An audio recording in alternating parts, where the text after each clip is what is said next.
Hi everyone. Today we are here again with Designers for Lunch, the last appointment of the week, but this format will continue during the next weeks, the next months, because everybody liked it. So I'm really happy about it, especially the designers. They can really explain their projects and talk like very friendly about what are their future expectations, their future challenges. So we want to keep doing it. And today I have the pleasure to introduce you like a really inspiring project that is called Reflex. And I have the founders today with me, but I want to show you first a short video that will let you understand a little bit about this new material.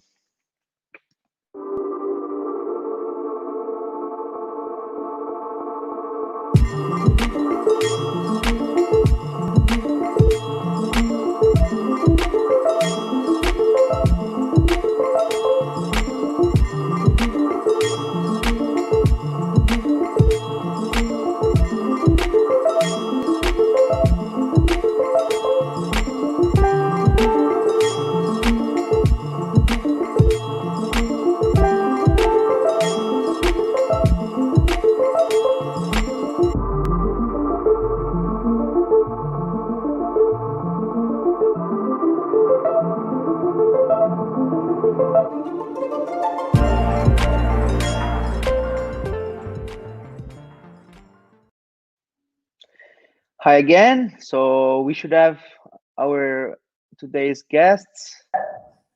Hi guys. Hey, how's it going? Thanks for having us.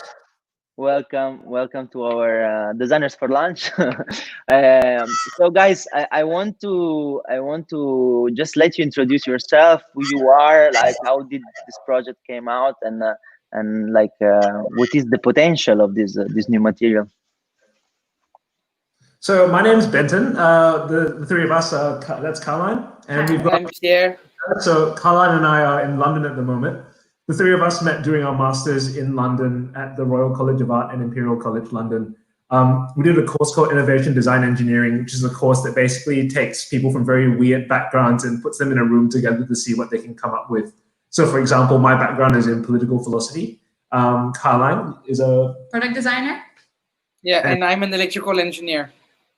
And so the three of us met doing a group project, and we were all kind of really interested in A, experimental design practice, and B, questions about sustainability and materials. And Reflex is kind of the result of experiment-driven research into how we can change our approach to using materials and how materials can behave.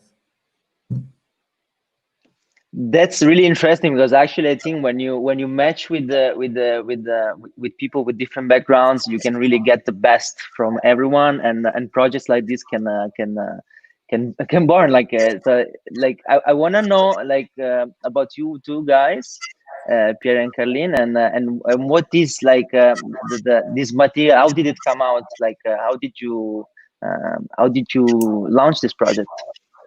I mean, well, go ahead, Karlijn, go ahead. So I'm Karlijn, and I studied product design before, like Benton mentioned. And what we really initially were inspired by was how material, or how in nature structures and materials are really adaptable. So for instance, if you look at a pine cone, it responds to the humidity in the air and then opens up its structure. So it responds to changes in different weather conditions, as well as termites that change their mounts and buildings just by changes that happen in their surroundings, and that makes them very resilient. And that was what really sparked our interest. So because we are such a diverse team, we really trying to find a way of like, how can we work around one topic that kind of connects all of us and our interests. So we started to try and see if we could make materials that are also adaptable and flexible, and that is kind of how we found eventually Reflex through experimentation, as well as looking into scientific publications and trying to understand this world of smart materials better. Pierre?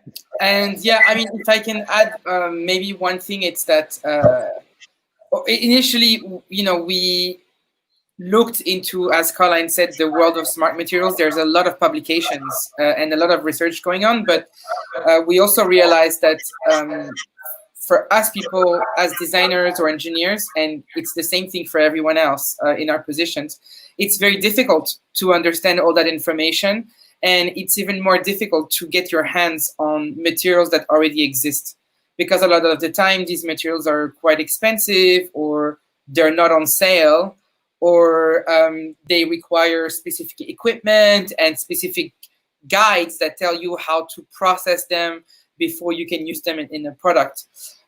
So we also had that issue, and we went to talk to a couple of scientists at Imperial College because they have really good material science there, but they all said, you know, you should give up. Like, there's no point in trying to do this, because what you're trying to do, you will never have access to materials that can do that. And if there is one out there, they will never give it to you.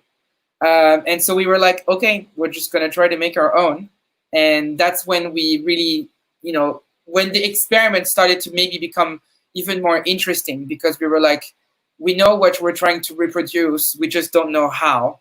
And it was by trying lots and lots of different things that we found online and on publications, just trying to reproduce experiments that were out there, as well as adding our own things. And it was also just evolving very blindly, especially for me. I'm not a mechanical engineer, so I had to just understand very briefly, you know, material behavior, how you use them, how you characterize them. And I think that part of that ignorance in this topic is what made it maybe more interesting, and what created that very interesting idea that we had, you know, like being very new to a topic and not having any assumptions, basically. It's funny because I mean, it's not as complex as your project, but when we started Isola.design District, they said exactly the same thing to us. It's you're not able to do it. You don't have enough. You don't have a team that has enough knowledge to do that. Like you have to start like they just said, like, you should give up. Like this will never happen. And I won't say who said it, but it's a person that is really important in the Milan Design Week the network, let's say. But then fortunately we didn't give up, and fortunately you didn't give up. So I want to know now, like, what is the application of your material, like, and what is today, like, what you have been doing today, what you are showing on our platform, but what can you do also in the future? Like, how do you see the future of this material? So I think, interestingly, initially we started off in quite a naive position. So we were looking at responsive architectural facades. So how could we get smart materials that could respond to the environment? And the first thing we looked at was heat as a response system. And there's a huge kind of history of interesting architects who have been looking at this field. For example, Achim Menges, Doris Sang, Julien Reinhardt in Stuttgart. And, you know, we were trying to recreate these experiments, but then what we came up with Reflex was something that's slightly different. And for us, you know, the applications that we see are, you know, it's the interesting thing for us is that even though we have smart materials, we have many different kinds of smart materials and new functions, understanding that and characterizing these materials in an everyday sense is very interesting and a challenging problem, because how do you create a design language around something which doesn't conform to, you know, traditional systems of exchange, like, you know, you buy it and then you throw it away? How can you create behaviors that people want to use shape-shifting materials for? And so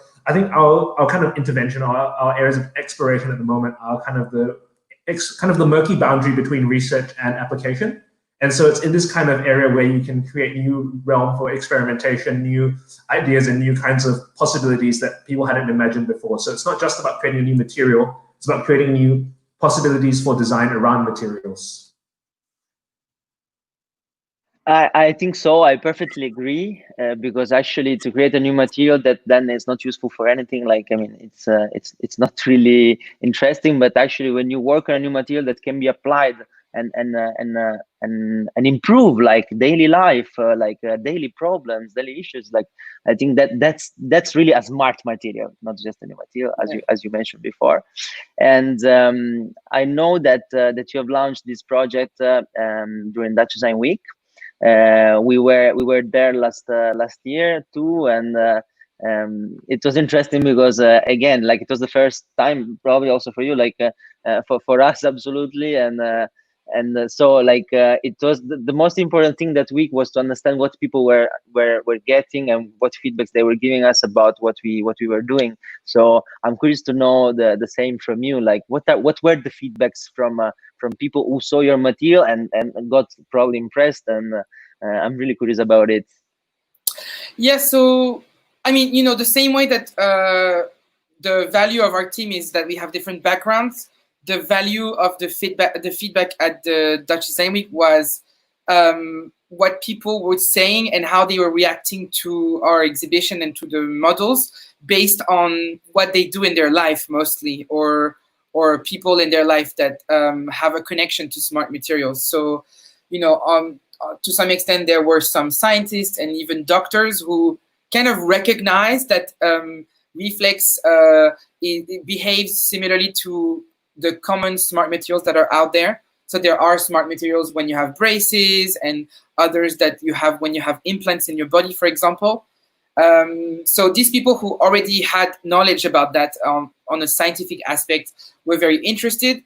And then there were all the people who also had, you know, like kids or grandparents that could really benefit from having specific products, not necessarily medical products, but things that are about ergonomics.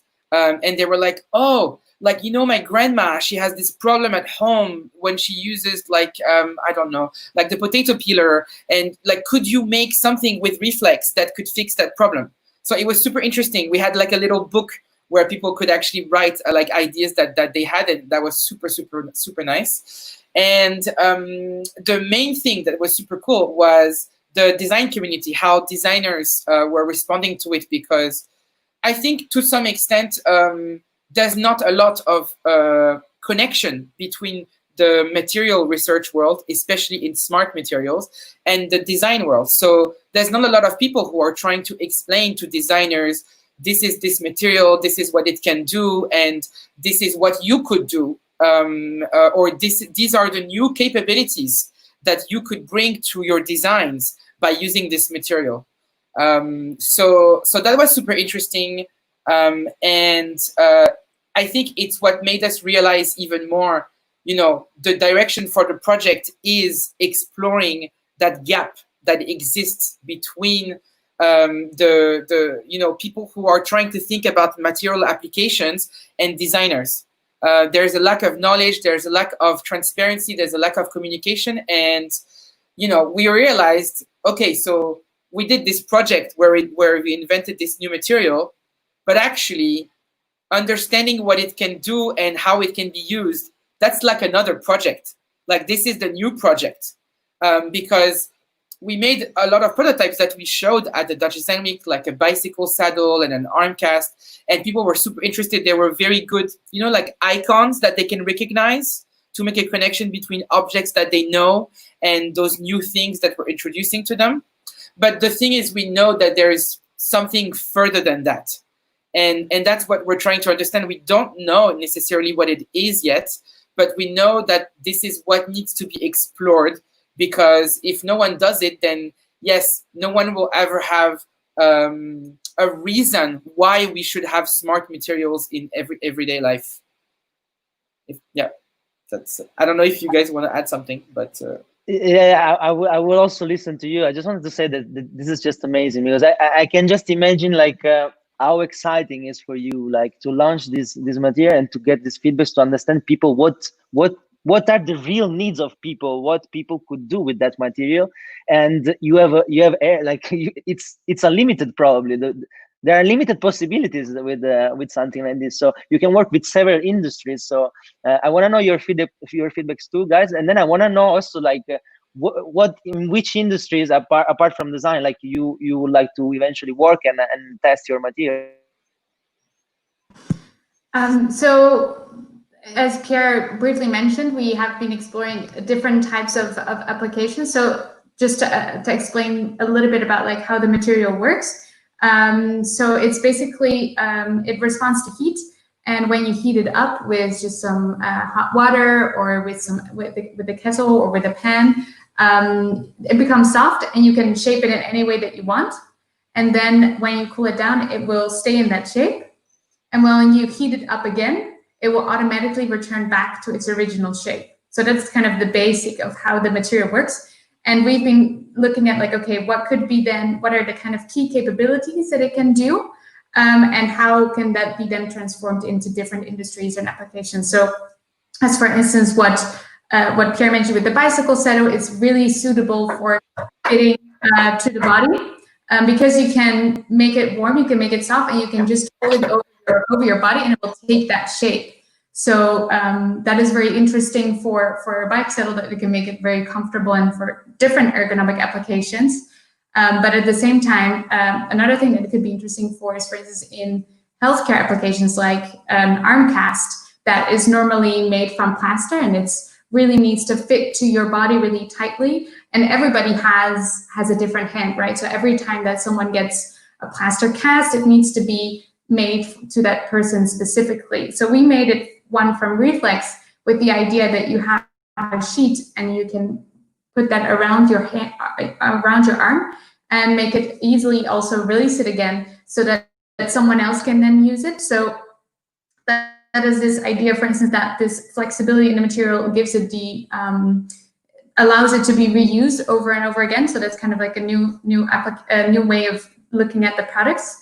But we also made these kind of robots because the material can kind of stores energy. So if you imagine that you twist it up when it's warm and you pull it down, it becomes a spiral. And if you heat it up again, it will automatically unwind itself.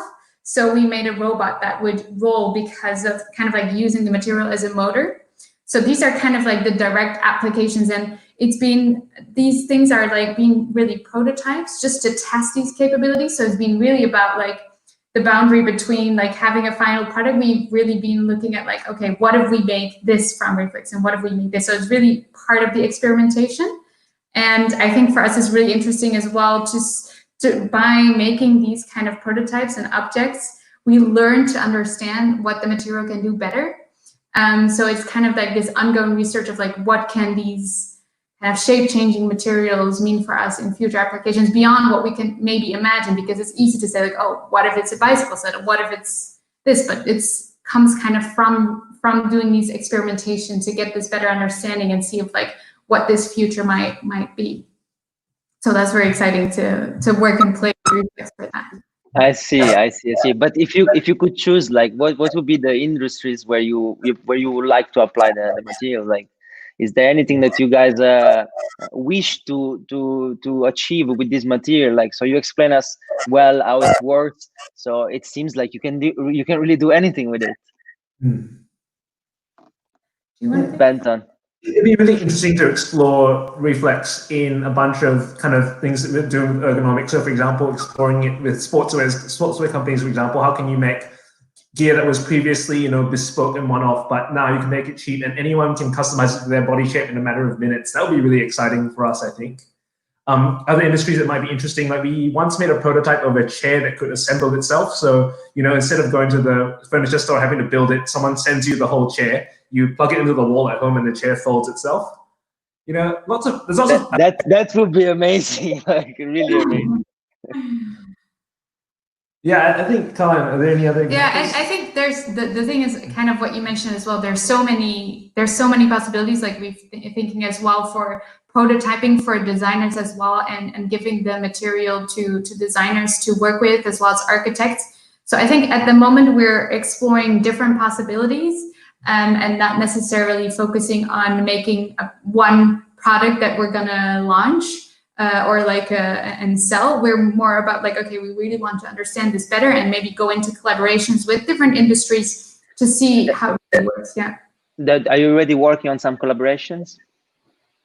We're in initial conversations, but we're not yet. I think it can be really interesting because I ask you about other industries, but actually like even within a community of designers, like the one we are trying to build, can be really interesting to maybe even try to make maybe even a call for entries to ask other designers what they would do with the material. Definitely. Like if you wanna do it, Guy, like just talk about it in the next weeks, because it can be really interesting. We did something similar with another designer in our community that created a material that then we tested like with a group of a design school, and so they came out with so many projects, really interesting. So I think it can be a good way, like, to also involve other designers, other people, to maybe they can also give you other ideas. Like, I think sharing these innovations, like, I think it's the best part in the end, because everyone can learn something out of it. So just the last quick question. So what are the next steps? Are you going to be to Dutch Design Week again this year? Like, what are you planning for the next future? So we have an exhibition coming up. Obviously, we're on Isola Design District online, but you can also you can see us at Ars Electronica this year. So we're as part of the Arts Prize. Yeah. So yeah, we haven't really thought about Dutch Design Week this year, but for now, the two main ones coming up, Milan Design Week and Ars Electronica. Okay, so I really hope, guys, we can work together, like for in a long term, like basis, because I think it can be really interesting to develop also some ideas together, like, again, on how to share, like, eventually this knowledge, and maybe make some exhibitions in the Netherlands, or next year in Milan, like also physical ones. But for the moment, I thank you. I wanna invite everyone to visit your profile on our platform, and learn more about this incredible project. And we will let you know, like, if I'm saying to everyone, if you keep following us, we'll let you know about the next appointments of the next weeks, because there will be more events. Like this tomorrow we'll end the launch event, but the platform will stand online forever. Like we want to, there will be more designers. On Monday we're opening the call for entries again. So I hope to work with you guys soon, and that we can work together, like with other designers as well. And thank you very much for being here. And thank you. Thanks so much. Very soon. Good luck with your project. And thank you very much, and good luck with yours. Bye. Thank you. Bye. Thank you. Yeah.